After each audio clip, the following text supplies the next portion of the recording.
En este vídeo vamos a realizar la validación de un documento XML con esquemas, pero utilizando nuestro propio espacio de nombres. Para ello, primero tenemos este ejercicio que vamos a explicar aquí. Tenemos una lista de alumnos que se compone de diversos alumnos, es decir, que podemos tener en nuestra lista uno o más alumnos. Cada alumno a su vez está identificado por un atributo que es el DNI.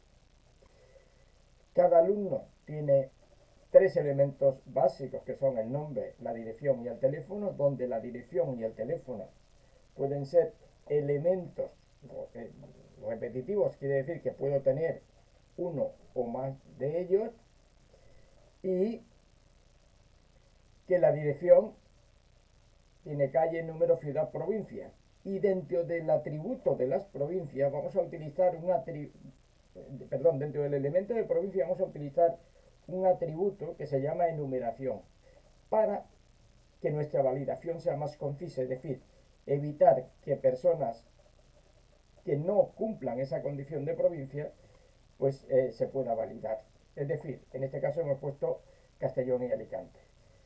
Entonces puede existir al menos un alumno, todos tienen el atributo DNI que está formado por 8 dígitos numéricos y un alfabético, la dirección es un elemento compuesto y puede tener más de uno en cada alumno, las provincias solamente pueden ser Castellón y Alicante, los números que ya habíamos visto en otro vídeo de la calle solamente pueden ir entre el 1 y 500, podemos disponer de hasta 5 números de teléfono y utilizaremos nuestro propio espacio de nombres.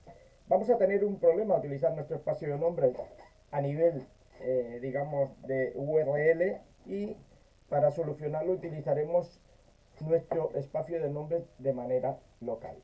Bien, vamos a ver primero nuestro XML. Aquí tenemos los alumnos, independientemente de validación que vayamos a hacer, y tenemos que los alumnos se componen, tal como habíamos dicho, de, en este caso, dos alumnos, un alumno primero, ¿vale?, que tiene nombre, dirección, teléfono, o uno solo. Luego tenemos un segundo alumno que tiene nombre, dos direcciones, porque habíamos dicho que podíamos tener más de una, y un teléfono.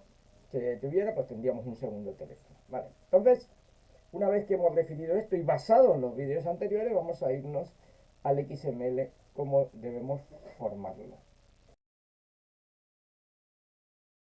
Comenzamos a definir nuestro XML. Entonces lo primero que vamos a definir es nuestro espacio de nombres. Obviamente la primera instrucción, como todo fichero XML, es indicar la versión y el tipo de codificación que estamos usando.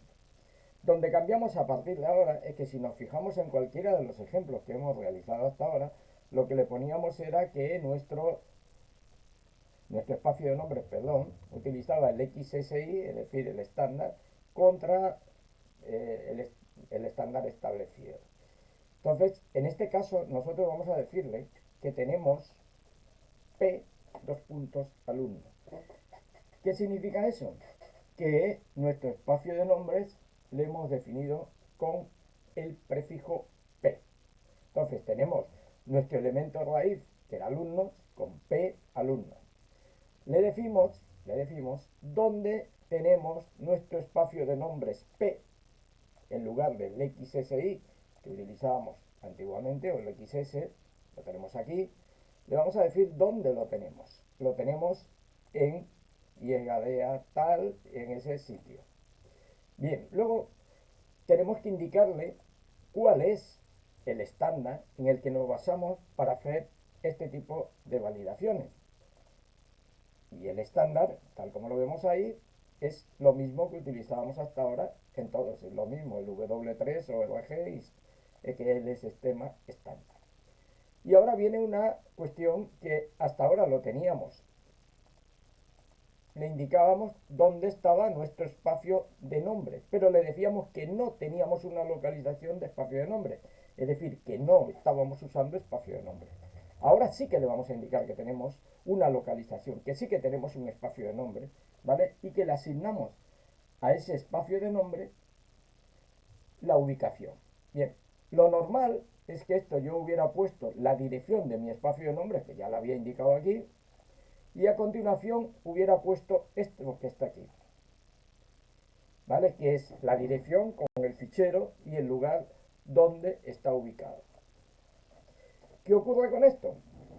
Que nos podemos encontrar que a la hora de validar esto nos dé un error y nos va a dar un error. ¿Qué ocurre con la validación en curso? Nos da el siguiente error. ¿Qué ocurre con esto? ¿Y por qué nos pasa esto?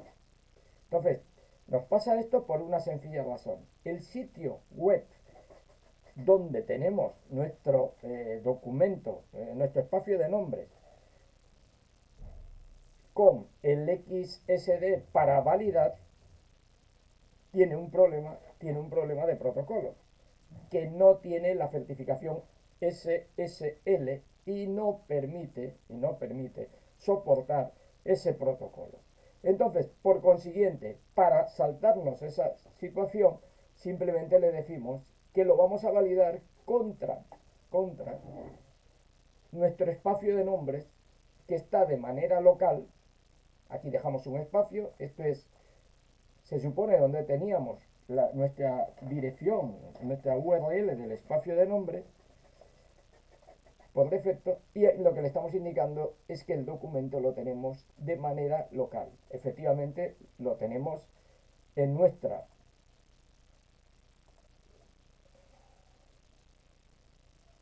lo tenemos aquí de manera local. Estamos viendo aquí.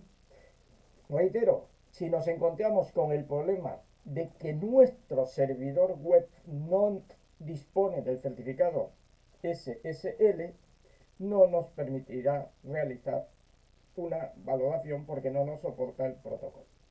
Por consiguiente, hemos resuelto este problema con esta situación. A partir de ahí, observad que como hemos dicho que es un espacio de nombre cuyo prefijo es P, le tenemos que poner el P a todos y a cada uno de los elementos simples o complejos, incluido en los atributos, para poder indicar que este es nuestro espacio de nombres particular. Es decir, respecto a lo que teníamos en un documento normal, simplemente le hemos puesto nuestro identificador, nuestro prefijo del espacio de nombres y a todos y cada uno de los elementos del mismo. Una vez que ya tenemos realizado eso, ya podemos hacer el XSD. El XSD es el que utilizamos en el ejemplo anterior, simplemente vamos a explicar una serie de cositas adicionales más. Primero, fijámonos en un XSD normal, simplemente poníamos el esquema, se basaba en el esquema con las reglas y librerías estándar, y en este caso le estamos diciendo que nuestro esquema sí que se sigue basando en la librería estándar, pero que nuestro target name, o sea, le indicamos que los elementos definidos en este esquema provienen de un espacio de nombres que está en esta dirección. Obviamente hemos explicado que este espacio de nombres no nos está funcionando por una serie de cosas. Ahí volvemos a repetir cuál es nuestro espacio de nombres por defecto, y el último apartado, que es este atributo que estamos poniendo aquí, que es el elemento for default, indica que todos los elementos declarados localmente, es decir, en nuestro XML y sobre todo aquí en nuestro XSD, todos los elementos declarados deben estar calificados, es decir, tienen que pertenecer a nuestro espacio de nombres. Es decir, que cuando aquí cada uno de estos elementos vemos que todos pertenecen a nuestro espacio de nombre cuyo prefijo es la letra P.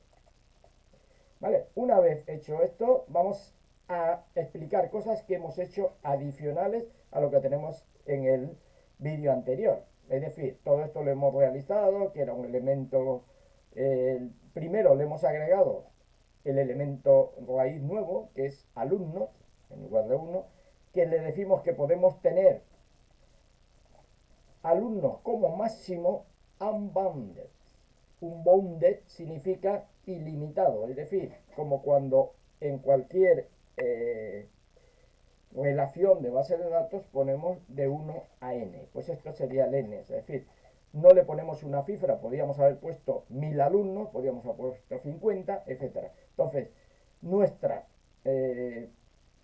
elemento raíz, alumnos, ¿vale? Nuestro elemento raíz en realidad es esquema, pero nuestro primer elemento global, digamos, es nuestro elemento global, que es alumnos, que sería la tabla de todos los alumnos, le decimos que la máxima ocurrencia que puede ser es ilimitada. Luego, una vez que hemos realizado este elemento complejo que se compone de alumnos, aquí hemos puesto lo mismo, hemos puesto que es un tipo referencia alumno, ¿vale? Entonces alumno va a estar definido aquí, ¿vale? Esto ya lo habíamos visto en vídeos pasados con el tema dirección. Entonces tenemos el alumno, lo mismo, le repetimos todo igual, pero hemos cambiado una cosa.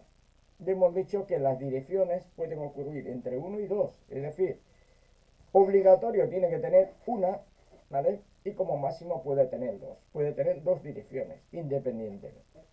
El DNI ya lo habíamos explicado, no vamos a volver a repetirlo, y veremos que en la dirección lo único que hemos agregado es una restricción nueva en provincia, en el elemento provincia, ¿vale? El elemento provincia ya lo habíamos visto que ocurría mínimo una vez, máximo una, es decir, es obligatorio. Entonces, hemos puesto en nuestro elemento, habíamos dicho que queríamos poner un atributo que nos validara exclusivamente o se circunscribiera exclusivamente a las provincias de Valencia y Castellón. Y para eso, nuestro elemento provincia va a ser un elemento simple, pero que va a tener una serie de restricciones, ¿vale? Esto ya lo habíamos utilizado, por ejemplo, con el número anteriormente, que es, definimos un número, le ponemos que es un tipo simple y le ponemos las restricciones que queramos. Obviamente aquí la restricción es que es un string. Si recordamos, efectivamente, en el ejemplo normal, nuestra provincia, vamos a abrir por aquí, nuestra provincia, si lo recordamos, lo único que habíamos puesto anteriormente es que nuestra provincia era un elemento terminal que simplemente tenía una ocurrencia obligatoria. Pero aquí hemos cambiado algo, le hemos dicho que nuestra provincia tiene una ocurrencia, pero vamos a definir en este elemento una serie de restricciones. Y las restricciones, que hasta ahora no habíamos tocado, sí que habíamos tocado restricciones como mínimo inclusive, máximo inclusive, habíamos hablado también de indicadores de orden, como son las secuencias, que lo tenemos aquí, es como es las secuencias, es un indicador también. Hemos utilizado el indicador de ocurrencias y ahora vamos a utilizar el tercer indicador, que es el indicador de enumeración. El indicador de enumeración nos permite enumerar qué elementos pertenecen, ¿vale?, a una determinada restricción. ¿Vale? Entonces, si por ejemplo tuviéramos un elemento que fuera colores, que fuera, ahí pondríamos las restricciones con los diferentes. Entonces, la restricción de las provincias es enumerar que solamente Valencia y Castellón son válidas. Una vez que lo tenemos, vamos a comprobar que este elemento está correcto, el elemento está bien formado, hemos puesto nuestro espacio de nombres, pero nuestro espacio de nombres está definido y nuestro espacio de nombres tiene una localización, es decir, contra el que vamos a realizar la validación. Si aquí nos fijamos y en lugar de Valencia ponemos cualquier otra provincia, por ejemplo Cuenca, veremos que no nos va a validar el documento. ¿Por qué? Porque nos va a decir que Cuenca no está en la numeración. Es decir, entonces, lo único que hemos agregado en esta XSD fue poner esta nueva restricción, esta nueva faceta que se le puede poner a un elemento, que es la enumeración. El resto es igual que los anteriores vídeos.